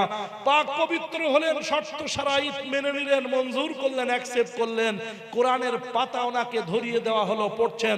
দ্বিতীয় পৃষ্ঠা, ওস্তাদ বাইরে বেরিয়ে এলেন, ও ওমর, ওয়া আনাখতারতুকা ফাসতামি লিমা ইউহা ইন্নানি আনাল্লাহু লা ইলাহা ইল্লা আনা ফা'বুদনি ওয়া আকিমিস সালাতা লিযিকরি ইন্নাস সাআতা আতিয়াতুন আকাদু উখফিহা লিতুজজা কুল্লু নাফসিন বিমা তাসআ। প্রিয় হাজরিন, সম্মানীয় সুধী সুপ্রিয় উপস্থিতি আমার, হযরতে ওমর পড়ছেন আরবি কোরআন আর তার ব্যাখ্যা বুঝছেন। ওয়া আনাখতারতুকা ফাসতামি লিমা ইউহা, ও মুসা, আমি তোমাকে চুজেবল পারসন বানিয়েছি। ও মুসা, আমি তোমাকে চয়ন করেছি, নির্ধারণ করেছি, নির্বাচন করেছি, তোমার কাছে ওহী করছি, সুতরাং মনোযোগ দিয়ে শোনো। ইন্নানি আনাল্লাহ, আমি হলাম আল্লাহ। আল্লাহ, আমি হলাম আল্লাহ। আল্লাহ, আমি হলাম আল্লাহ। লা ইলাহা ইল্লা আনা, আমি ছাড়া আর কেউ নেই পৃথিবীর মালিক, আমি ছাড়া আর কেউ নেই এই সার্বভৌমত্বের মালিক, আমি ছাড়া আর কেউ নেই চন্দ্র সূর্য গ্রহ নক্ষত্রের মালিক। ইন্নানি আনাল্লাহ, আমি হলাম আল্লাহ। প্রথম অক্ষর বাদ দিলে থাকবে লিল্লাহ, সেটাও আমি আল্লাহ। প্রথম লাম বাদ দিলে থাকবো লাহু, সেটাতেও আমি আল্লাহ। দ্বিতীয় লাম বাদ দিলে, ডিলিট করে দিলে আমি সেটা থাকবো হু। কুল হু আল্লাহু আহাদ আল্লাহুস সামাদ লাম ইয়ালিদ ওয়া লাম ইউলাদ ওয়া লাম ইয়াকুল লাহু কুফুয়ান আহাদ। আমার সমকক্ষ সমজুড়ি কেউ নাই। ওয়া লাম তাকুল লাহু সাহিবা, আল্লাহ সুবহানাহু ওয়া তাআলার স্ত্রী নাই, পুত্র নাই, কেউ নাই। আল্লাহ স্বয়ং সম্পন্ন। আল্লাহ সুবহানাহু ওয়া তাআলা তিনি বিশ্বজগতের প্রতিপালক আল্লাহ। সুতরাং ইন্নানি আনাল্লাহ লা ইলাহা ইল্লা আনা ফা'বুদুনি, আমার জন্য ইবাদত করো। হযরতে ওমর ভাবলেন, এটা তো মুহাম্মাদের কালাম নাই। চলে এলেন নবীজির মাদ্রাসায় ফরম নিতে। Form number 39। হযরতে ওমর তলবার নিয়ে আসছেন, নবীজিকে বলছেন, ও আল্লাহর প্রিয় পয়গম্বর, মাদ্রাসার গেট অতিক্রম করছে একজন রুদ্র মূর্তি নিয়ে হযরতে ওমর। আল্লাহর নবী বললেন, আসতে দাও। নিয়ত খারাপ থাকলে ওর তরবারি দিয়ে কাম তামাম করা হবে, নিয়ত ভালো থাকলে ফরম দেওয়া হবে। সম্মানীয় ভাই আমার, তিনি এলেন নবীজির থেকে 12 বছরের ছোট হযরতে ওমর রাদিয়াল্লাহু তাআলা আনহু এলেন। আল্লাহর নবী চাদরটা টেনে ধরে বসিয়ে বলছেন, মাজা তুরিদ ওমর, কি ইরাদা? বলছে গর্দান নিতে এসেছিলাম, কিন্তু আজকে আপনার চরণ তলে গর্দান লুটিয়ে দিলাম। প্রিয় হাজরিন, 39 নম্বর তালবিলিম হযরতে ওমর নবীকে বললেন, হুজুর মাদ্রাসা এখানে থাকলে চলবে না। বলে কেন? বলে রোডের পাশে নিয়ে যেতে হবে। এত ভিতরে মাদ্রাসা হয় নাকি? রোডের পাশে নিয়ে যেতে হবে, কাবার আঙিন হয়। আল্লাহর নবী বললেন রোডের পাশে জায়গার দাম বেশি। আল্লাহর নবীকে হযরত ওমর বললেন বাকিটুকু আমরা দেখব, আপনি অনুমতি দেন। প্রিয় হাজরিন, লম্বা চওড়া ইতিহাস। মাদ্রাসা চলতে দিল না। আল্লাহর নবী চলে এলেন মদিনা। ওখানে তৈরি হলো মাদ্রাসার সুন্দর আঙিনা। ওই মাদ্রাসার তালবিলিম এলো ইথিওপিয়া, আবিসিনিয়া, হাবশা, আফ্রিকা কান্ট্রি থেকে, আফ্রিকা মহাদেশ থেকে এলেন হযরতে বেলাল। ওই মাদ্রাসায় এলেন ইউরোপ কান্ট্রি থেকে সোহাইব রুমি। ওই মাদ্রাসায় এলেন পারস্য দেশ থেকে হযরতে সালমানে ফারসি। প্রিয় হাজরিন, ওই মাদ্রাসায় এলেন আম্মার বিন ইয়াসির। ওই মাদ্রাসায় এলেন হযরতে মুআজ বিন জাবাল। একের পর এক মাদ্রাসা তালবিলিম হচ্ছে, ভর্তি হচ্ছে। হযরতে আবু বকর একটা তালবিলিম ভর্তি করাতে নিয়ে এসেছেন। তালবিলিমটার বয়স, আল্লাহর নবী জিজ্ঞাসা করছে, আবু বকর এ তালবিলিমের দাড়ি সাদা, এ তালবিলিমের গোঁফ সাদা, এ তালবিলিমের মাথার চুল সাদা, এ তালবিলিমের চোখের ভুরু সাদা, এ তালবিলিমের বয়স কত? আইডেন্টি কার্ড দাও, আধার কার্ড দাও। হযরত আবু বকর বলছে, হুজুর আধার কার্ডও নেই, আইডেন্টি কার্ডও খবর নাই, প্যান কার্ড তৈরি করা হয়নি, পাসপোর্ট তো বানায়নি। ইয়া রাসূলুল্লাহ, আল্লাহর নবী জিজ্ঞাসা করছে বয়স কত হবে? তা বলছে 80। বলছে যে মাদ্রাসায় 8 বছরের আলী পড়ে সেই মাদ্রাসায় 80 বছরের তালবিলিমের নাম কি? তা বলছে আবু কুহাফা, আমার আব্বা। আল্লাহর নবী বলছেন তোমার সঙ্গে মহব্বত আমার অনেক বেশি, কিন্তু বয়স তো তোমার বাবার 80। এই তালবিলিমকে 8 বছরের তালবিলিমের সঙ্গে কিভাবে রাখা যাবে? এই মাদ্রাসার এক্সামিনার তো জিবরিল আমিন। পরীক্ষার হলে যদি বয়স যাচাই করে তাহলে গোলমাল হয়ে যাবে। কিছু একটা উপায় করা যায় কিনা দেখি। আল্লাহর নবী বলছেন, আবু বকর উপায় আছে। বলছে কি উপায়? বলছে কালো ছাড়া অন্য কোন কালারিং করে তোমার বাবার দাড়িটাকে কালারিং করে দাও। জিবরিল আমিনকে বলবো, জিবরিল আমিন একটা একটু বেশি বয়সের তালবিলিম আছে, কিন্তু চুল এখনো সাদা হয়নি, তালবিলিম চলবে, চালিয়ে নিও। জিবরিল আমিন এলেন। আপনার যাচাই বাছাই করতে গেলে উলাইকাল্লাযীনা আমতাহানাল্লাহু কুলুবাহুম লিত্তাকওয়া লাহুম মাগফিরাতুন ওয়া আজরুন আযীম। এই সব আপনার কোশ্চেন পেপার আদান প্রদান চলছে। খবর পেয়ে গেলেন পারস্য দেশ থেকে সালমানে ফারসি, বয়স নাকি 150 থেকেও বেশি। এসে বলছে হুজুর একটা ফর্ম চাই। নবীজি বলছেন কোত্থেকে আসছো ভাই? বলছে দূর দেশ থেকে, অনেক দূর দূরান্ত রাস্তা অতিক্রম করে দুর্গমগিরি কামথার মরুদুস্তার পারাবার লঙ্ঘন করে এসেছি ইয়া রাসূলুল্লাহ আপনার দরবারে।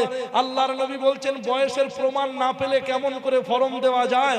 বলছে অত কিছু জানি না, ফর্ম দিতে হবে, বহু দূর থেকে হয়েছি আপনার দরবারে রওনা। অনেক লম্বা চওড়া শোনালেন ঘটনা। কানা আমি ছিলাম কি? কুনতু ইবনু দুহকানুল কারিয়া, আমি ছিলাম গ্রামের সবথেকে বড় লিডারের সন্তান। আমি পেলাম খ্রিস্টীয় ধর্মের সন্ধান। ওখানে গিয়ে দেখেছিলাম দারুণ ইবাদতের পদ্ধতি, ভালো লেগে গেল। সব কিছু পাল্টে ওখান থেকে এই পর্যন্ত গোলাম হয়ে সব কিছু বেচা বিক্রি করে দিয়ে নিজেকে বিক্রি হয়ে গোলাম বেশে ওগো নবী তোমার দেশে চলে এলাম তালবিলিমের লেবাসে আর পোশাকে। ওগো নবী তোমার মাদ্রাসা তালবিলিম বানিয়ে দাও। আল্লাহর নবী দেখলেন যেখানে 80 বছরের আবু কুহাফা আছে, 150 বছরের একটা তালবিলিম নিলে অসুবিধা হবে না। 80 বছরকে যখন মেকআপ করিয়ে দিয়েছি, জিবরিল আমিনকে বলে 150 বছরটাকেও মেকআপ করব। তালবিলিম চলছেন, পড়ছেন। উনি বলছেন ইয়া রাসূলুল্লাহ আপনার মাদ্রাসার ফুল তালবিলিম হতে চাই, আপনার ফুল টাইমার তালবিলিম হতে চাই, হাফ টাইমার অথবা আপনার পার্ট টাইমার তালবিলিম হতে চাই না। বলছে কি করতে হবে? বলছে আমার মনিবের কাছ থেকে, আমার মালিকের কাছ থেকে আমাকে ছাড়িয়ে নিতে হবে। আল্লাহর নবী বললেন কে গো আছো তোমাদের ভাইকে ছাড়িয়ে নেবে? আবু বকর ঘরে কিছু সোনা ছিল এনে দিলেন।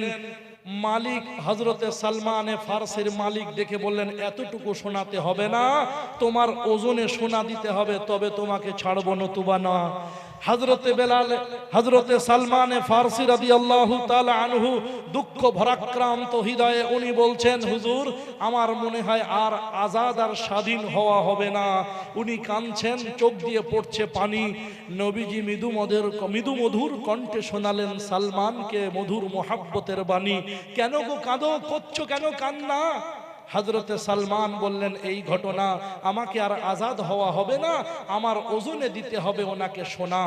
হযরতে আবু বকরের সোনাটুকু নিয়ে আল্লাহর নবী তার মুখের লালা মোবারক, থুতু মোবারক দিয়ে দিলেন আর বললেন, যাও দাড়ি পাল্লাতে ওজন করো।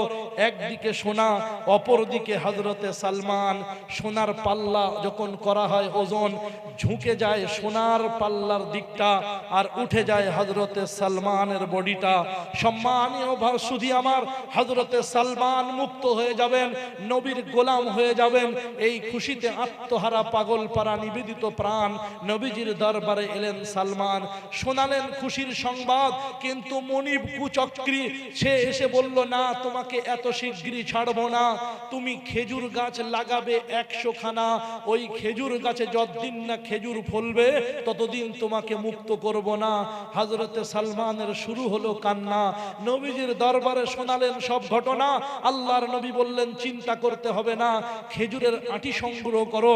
আটি সংগ্রহ করলেন। আল্লাহর নবী হযরতে আবু বকর ওমরকে সঙ্গে নিয়ে ওই আটির থলেটা নিয়ে হযরতে সালমানকে বললেন, চলো তোমার মনিবকে বলো, মালিককে বলো বাগান দেখিয়ে দিতে। মনিব বাগান দেখিয়ে দিলেন। হযরতে সালমানে ফারসি রাদিয়াল্লাহু তাআলা আনহু নবীকে বললেন, হুজুর এখানে লাগাতে হবে। নবীজি ওমর রাদিয়াল্লাহু তাআলা আনহুকে, হযরত আবু বকর সিদ্দিককে বললেন, গর্ত করো। গর্ত করলেন, আটি দিলেন। আল্লাহর নবী পরের দিন সকালে ওমর, ওসমান, আলী আর আবু বকর সিদ্দিক রিদওয়ানুল্লাহি তাআলা আলাইহিম আজমাইনদের বলছেন, চলো খেজুরের আটি দেখে আসি। তোমাদের ভাই সালমান, সে পেয়ে যাবে মুক্তির ফরমান। চলো একবার যাই আমরা ওই ইহুদির বাগান। উনি গেলেন। হযরতে ওমর যেতে যেতে ভাবছিলেন, খেজুরের আটি রমজানে ইফতার করে ফেললে ওই আটিতে চারাবার হয় কুরবানির ছুটিতে। আর এই কালকের রাত দুপুর বেলা কিংবা বিকাল বেলা খেজুরের আটি পোতা হলো, বপন করা হলো, আর রাতটুকু পেরোনের পরে কিভাবে আটিতে চারাবার হবে। নবীজি সকালে চারা দেখতে যাচ্ছেন পরম আনন্দে, চরম উল্লাসে, সাহাবারা সঙ্গে পাশে পাশে। প্রিয় হাজরিন, নবী যখন পৌঁছালেন, গিয়ে দেখলেন 99টা খেজুরের আটি ফেটে বেরিয়ে গেছে চারা। নবীজির মুখে ফুটে উঠেছে দারুণ আপনার হাস্যময় চেহারা। একটা আটিতে বার হলো না চারা। নবীজি ভাবছিলেন ব্যাপারটা কি, কেন বার হলো না গাছ। হযরতে ওমর রাদিয়াল্লাহু তাআলা আনহুর সামনে এসে বললেন, নবীজি একটা আটি আমি লাগিয়েছিলাম, আইডেন্টিফাই করে দেখলাম সেটা এটা। নবীজি বললেন, ওমর এটা হচ্ছে নবী মুহাম্মদুর রাসূলুল্লাহর কুদরতের কারিশমা। পাথরে সালাম দেয়, গাছে আপনার দূর থেকে পাহাড় চিরে এসে নবীর সামনে দাঁড়িয়ে তার নবুয়তের সাক্ষ্য দেয়।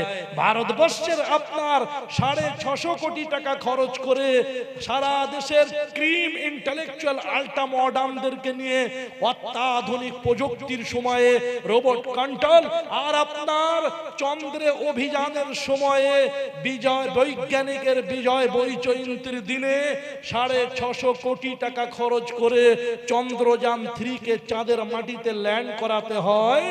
আর আল্লাহর প্রিয় পয়গম্বর মক্কার জমিনে দাঁড়িয়ে দাঁড়িয়ে আকাশে চাঁদের দিকে আঙ্গুল দিয়ে ইশারা করে চন্দ্রকে দুখণ্ড করে গোটা বিশ্বকে সাক্ষী রেখে যায়।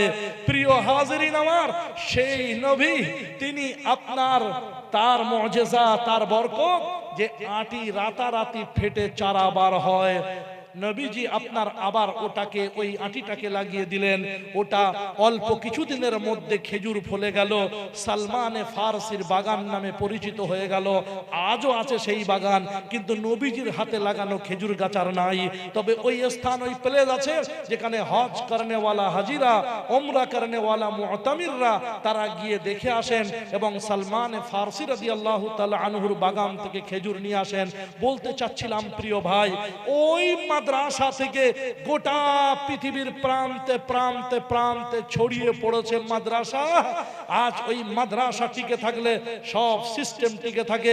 মাদ্রাসা ছিল বলে ভারতবর্ষে 800 বছর মুসলমানরা রাজত্ব করেছে, কিন্তু তাদের সরলতার সুযোগ নিয়ে সাত সমুদ্র পেরিয়ে কটা চোখো সাদা মুখো শ্বেতাঙ্গ আপনার শয়তানরা এসে ছলে বলে কৌশলে বণিক দেশে ব্যবসায়ীর প্রলোভন দিয়ে আমাদের দেশকে দখল করে নিয়েছিল। সবাই তাদের প্রভুত্ব মেনে নিয়েছিল, কিন্তু আপনার মাদ্রাসারা মানতে চাইল না।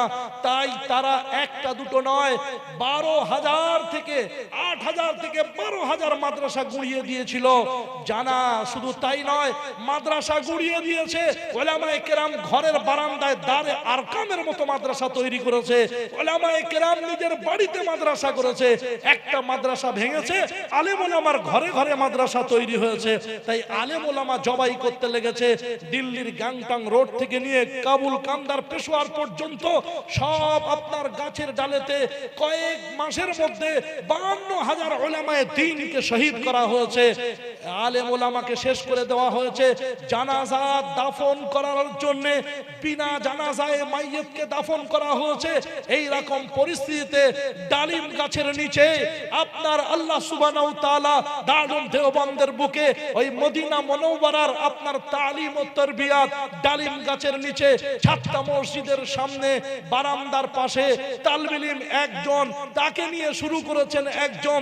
ওই মাদ্রাসা ছড়াতে ছড়াতে আল্লাহর নবীর আপনার ওয়ারিসানে মুহাম্মদুর রাসূলুল্লাহ সাল্লাল্লাহু আলাইহি সাল্লাম সারা পৃথিবীতে মাদ্রাসা ছড়িয়েছে। বিনা সনদে কথা নয়।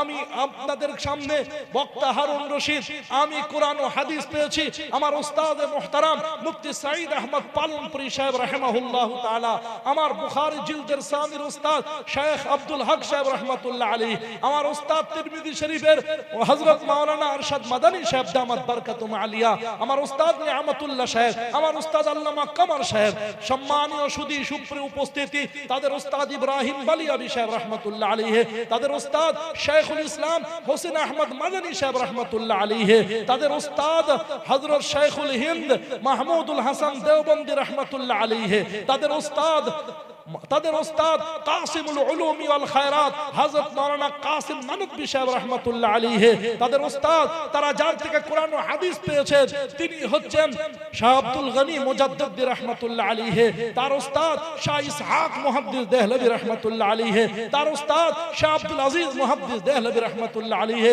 তার উস্তাদ মাসনাদুল হিন্দ শাহ ওলিউল্লাহ মুহাদ্দিস দেহলভী রাহমাতুল্লাহ আলাইহি, তার উস্তাদ হযরত আবু তাহির আল মাদানী সাহেব রাহমাতুল্লাহ আলাইহি, তার উস্তাদ ইব্রাহিম আল কুরদি রাহমাতুল্লাহ আলাইহি, তার উস্তাদ আহমদ আল কুশাশি রাহমাতুল্লাহ আলাইহি, তার উস্তাদ আহমদ আশ-শান্নবী রাহমাতুল্লাহ আলাইহি, তার উস্তাদ মুহাম্মদ বিন আহমদ আর-রামালি রাহমাতুল্লাহ আলাইহি, তার উস্তাদ জাইনুদ্দিন জাকারিয়া আল আনসারী রাহমাতুল্লাহ আলাইহি, তার উস্তাদ আহমদ বিন আলী আল মারুফ বি ইবন আল হাজার আসকালানী রাহমাতুল্লাহ আলাইহি, তার উস্তাদ ইব্রাহিম আত-তানুখী রাহমাতুল্লাহ আলাইহি, তার উস্তাদ হযরত আবুল আব্বাস আল হেজাজি রাহমাতুল্লাহ আলাইহি, তার উস্তাদ আবু আলী হুসাইন আজ-জুবাইদি রাহমাতুল্লাহ আলাইহি, তার উস্তাদ আবুল ওয়াক্ত সিজজি রাহমাতুল্লাহ আলাইহি, তার উস্তাদ আবুল হাসান আদ-দাউদি রাহমাতুল্লাহ আলাইহি, তার উস্তাদ যিনি তার কাছ থেকে ইলম কোরআন ও হাদিস পেয়েছেন তিনি হলেন হযরত আবু মুহাম্মদ আস-সারাকসি রাহমাতুল্লাহ আলাইহি, তার উস্তাদ আবু আব্দুল্লাহ বিন ইউসুফ আল ফারাবরি রাহমাতুল্লাহ আলাইহি, তার উস্তাদ আবু আব্দুল্লাহ মুহাম্মদ বিন ইব্রাহিম ইসমাইল বিন ইব্রাহিম আল বুখারী আল বারদিসবাত আল জুফি আল ইয়ামানি, ইমাম বুখারী আমিরুল মুমিনিন ফিল হাদিস রাহিমাহুল্লাহু তাআলা, তার উস্তাদ আহমদ বিন ইশকাব রাহমাতুল্লাহ আলাইহি, তার উস্তাদ হযরত মুহাম্মদ বিন ফুযাইল রাহমাতুল্লাহ আলাইহি, তার উস্তাদ যিনি তার কাছ থেকে কোরআন ও হাদিস পেয়েছেন তিনি হযরত উমার ইবনুল কাকা রাহমাতুল্লাহ আলাইহি, তার উস্তাদ হযরতে আবু যুরআ রাহমাতুল্লাহ আলাইহি, তার উস্তাদ হযরতে রাসূল পাক সাল্লাল্লাহু আলাইহি সাল্লামের সাহাবী রাসূল, বিখ্যাত মুহাদ্দিস, প্রখ্যাত মুহাদ্দিস হযরতে আবু হুরায়রা রাদিয়াল্লাহু তাআলা আনহু, আর তার উস্তাদ হযরতে আকায়ে মাদানী তাজদারে মদিনা জনাবে মুহাম্মদুর রাসূলুল্লাহ সাল্লাল্লাহু তাআলা আলাইহি ওয়াসাল্লাম, তিনি ওমা ইয়াতিকু আনিল হাওয়া ইন হুয়া ইল্লা ওয়াহয়ু ইউহা, তিনি ওহী ছাড়া কোনো কথা বলেন না। দুটো ওহী, একটা হচ্ছে ওহিয়ে মাতলু যাদের মাথায় পাগড়ি দেওয়া হবে, আর একটা হচ্ছে ওহিয়ে গায়র মাতলু যেটা তেলাওয়াত করা হয় না। ওহিয়ে মাতলু তারাবিতে তেলাওয়াত করা হয়, ওহিয়ে মাতলু নামাজে দাঁড়িয়ে তেলাওয়াত করা হয়, ওহিয়ে মাতলু বক্তা মাইকের সামনে তেলাওয়াত করে। ইন্নাল্লাযীনা ইয়াতলুনা কিতাবাল্লাহ ওয়া আকামাস সালাহ ওয়া আনফাকু মিম্মা রাযাকনাহুম সিররান ওয়া আলানিয়া ইয়ারজুনা তিজারাতাল লান তাবুর। প্রিয় হাজিরিন, জালসার মজলিসে যারা এসেছেন, আমার বক্তব্যের সময়সীমা একেবারে শেষ। আমি আর বক্তব্য দীর্ঘায়িত করে ধৃষ্টতাভাবে আদবি করতে চাইছি না, তবে লাস্ট মোমেন্টে একটা ছোট্ট কথা আপনাদের উপহার হিসেবে দিতে চাই। প্রিয় ভাই আমার, মজার দেশের গল্প মনে রাখবেন, আল্লাহর কাছে তাহাজ্জুদে কাঁদবেন। পরিস্থিতি কেমন, কোন দিকে যাবে আল্লাহ ছাড়া কেউ জানে না। মাদ্রাসার সঙ্গে মহাব্বত রাখবেন, ইনশাআল্লাহ রাখলে বিপদ হবে না। এই যে সিলসিলা শোনালাম আপনাদেরকে, এই সিলসিলা আকায়ে মাদানী রাসূল পাক সাল্লাল্লাহু আলাইহি সাল্লাম, তিনি নিঃসন্দেহে জান্নাতি, তিনি নিঃসন্দেহে জান্নাতি, তিনি নিঃসন্দেহে জান্নাতি। আর তার সঙ্গে আপনার আইম্মায়ে মুজতাহিদিন একটার পর একটা অ্যাটাচমেন্ট আছে। আল্লাহর নবী হলেন ইনজিল, আর আপনার উলামায়ে কেরাম, মুহাদ্দিসিনে এজাম, মুফাসসিরিনে এজাম, ফকিহ হযরত, তারা হলেন আপনার সব কম্পার্টমেন্টার বগি। উলামায়ে কেরামদের সঙ্গে টাচ আছে, বগির সঙ্গে বগি জুড়ে আছে। এজন্য নবী যখন জান্নাতে ইনজিল, এসবও ইনশাআল্লাহুল আজিজ জান্নাতে যাবে। আপনাকে শুধু টিকিট কেটে কম্পার্টমেন্টের রেল আপনার বগিতে উঠতে হবে। আপনাকে অত যাচাই করতে হবে না যে অ্যাটাচমেন্ট আছে কিনা, এটা সত্যি জান্নাতে যাবে কিনা। এই জান্নাতে যাওয়ার জন্যই নবীজিকে সামনে ডেস্টিনেশন, এর গন্তব্যস্থল হচ্ছে জান্নাত। নবীজি হলেন ইনজিল, আর এ গাড়ি পৌঁছাবে জান্নাতে। আমার আপনার কাজ হচ্ছে টিকিট কেটে কম্পার্টমেন্টে উঠে যাওয়া। কথা বুঝাচ্ছি ইনশাআল্লাহ? অ্যাটাচ থাকবো সবাই। কোরআনে কারীমের বদৌলতে আল্লাহ সুবহানাহু ওয়া তাআলা বোকা শোকাকেও পণ্ডিত বানিয়ে দেয়। বোকা মাদ্রাসায় পড়তে এসেছে, কিন্তু আল্লাহ বলছেন তুই সব কিছুকে ত্যাগ দিয়ে ইয়াসিন আল কোরআনিল হাকিম, বিজ্ঞানময় কোরআন পড়তে এসেছিস। আমি আল্লাহ হাকিম হিকমতওয়ালা, আমি নাজিল করেছি কোরআনে হাকিম, তোকেও হিকমতওয়ালা বানিয়ে দেব। তাই তালবিলিম বারান্দায় পড়ছে, রোড দিয়ে একজন টেরামন মানসিকতার, একজন মেন্টালি ডিসব্যালেন্স, যা মাদ্রাসা সম্পর্কে ভালো ধারণা রাখে না, বলে মাদ্রাসায় কি তৈরি হয়, মাদ্রাসায় কি পড়ানো হয়, বোকা ছাড়া কিছুই বানানো হয় না, ফকিরি বিদ্যে ছাড়া কিছুই শেখানো হয় না। তিনি এসে তালবিলিমকে যাচাই করছে, এসে দেখছে বারান্দায় পড়ছে একটা ছেলে, রাত বাজে 12টা, তৈরি নিচ্ছে রাবেতার, আর তৈরি নিচ্ছে দারুল দেওবন্দের প্রস্তুতি, দাখিলা আর প্রবেশিকা পরীক্ষার। জিজ্ঞাসা করছে, তালবিলিম তুমি কি মাওলানা? তা বলছে এখনো হয়নি, হতে চলেছে। বলছে মশলা জানো? বলছে বলে দেখেন। তা বলছে বলো তো, আমার বাড়িতে নিচে একটা জলের রিজার্ভার আছে, জলের আপনার ট্যাঙ্কি পানি জমা করা হয়, ওখান থেকে উপরে পানি তোলা হয়। ওই পানির ট্যাঙ্কির মুখটা খোলা ছিল, একটা ইঁদুর পড়ে গিয়েছিল। এখন কি মশলা হবে বলো? নামাজ কতদিন কাজা করব, কি হবে বলো? এখন তালবিলিম তো মশলা পড়া হয় নাই, যদি ভুল বলে পরে যদি যাচাই করে জানতে পারে ভুল হয়ে গেছে, খারাপ বলবে। আর যদি বলি জানি না, তাহলে মাদ্রাসার প্রতি খারাপ থাকবে ধারণা। এজন্য তালবিলিম কৌশলে কাজ নিচ্ছে। বলছে আপনি যে ঘটনা বলছেন, যে ওটা একবার দেখতে হবে যে ইঁদুর ওখানে পড়ে মারা গিয়েছে না মরে গিয়ে পড়ে গিয়েছে। যদি আপনার ওখানে গিয়ে মরে, তাহলে ফির দো হাল সে খালি নেই। আর যদি ওখানে পড়ে মারা যায়, তো দেখতে হবে যে ওর পেটটা, বডিটা ফুলে গিয়েছে না ফুলেনি। যদি ফুলে যায় তো ফের দো হাল সে খালি নেই।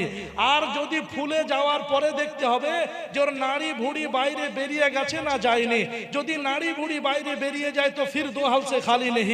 নাড়ি ভুড়ি দেখতে হবে যে নাড়ি ভুড়ি পানির সঙ্গে নিচেই নেমে গেছে না উপরের দিকে উঠে আছে, যদি নিচের দিকে নেমে যায় তো ফির দো হাল সে খালি নেহি।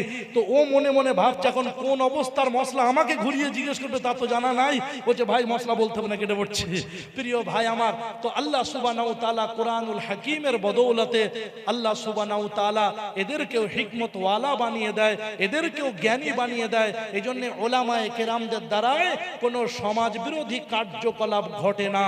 তাই আজকের এদের মাথায় দায়িত্বের পাগড়ি দিয়ে দেওয়া হবে। এটা আপনার জিম্মেদারির পাগড়ি। আপনাদের সকলকে সাক্ষ্য রেখে সকলের দোয়া নিয়ে এই সমস্ত তালবে ইলমদের মাথায় আজকের নমুনা হিসাবে এদের মাথায় পাগড়ি দেওয়া হচ্ছে। কিয়ামতের ময়দানে আল্লাহ সুবহানাহু ওয়া তাআলা স্বয়ং পাগড়ি পরাবেন এদের পিতামাতাকে। মান কারা আল কোরআনা ওয়া আমিলা ফিহি উলবিসা ওয়ালিদাহু তাজাই ইয়াউমাল কিয়ামা। কিয়ামতের দিনে আল্লাহ সুবহানাহু ওয়া তাআলা তাদের মাথায় কুদরতি তাজ পরাবেন, নূরের তাজ। আল্লাহ সুবহানাহু ওয়া তাআলা এই ঐতিহাসিক মুহূর্তের আমাদের সকলকে সাক্ষ্য থাকার তৌফিক দান করুন। এই কথা বলে আমি আমার বক্তব্যের ইতি জবনিকা টেনে হযরত মাওলানা শ্রদ্ধেয় জনাব বাকিবিল্লাহ সাহেব হুজুর দামাত বারকাতুম আলিয়া এবং মুশতাক সাহেব আর অন্যান্য সকল আসাতেজায়ে কেরামকে অসংখ্য ধন্যবাদ জানিয়ে আর আগত মেহমানদেরকে যথাযথ মর্যাদা, ভক্তি, শ্রদ্ধা, ভালোবাসা জানিয়ে আমি আমার বক্তব্য ইতি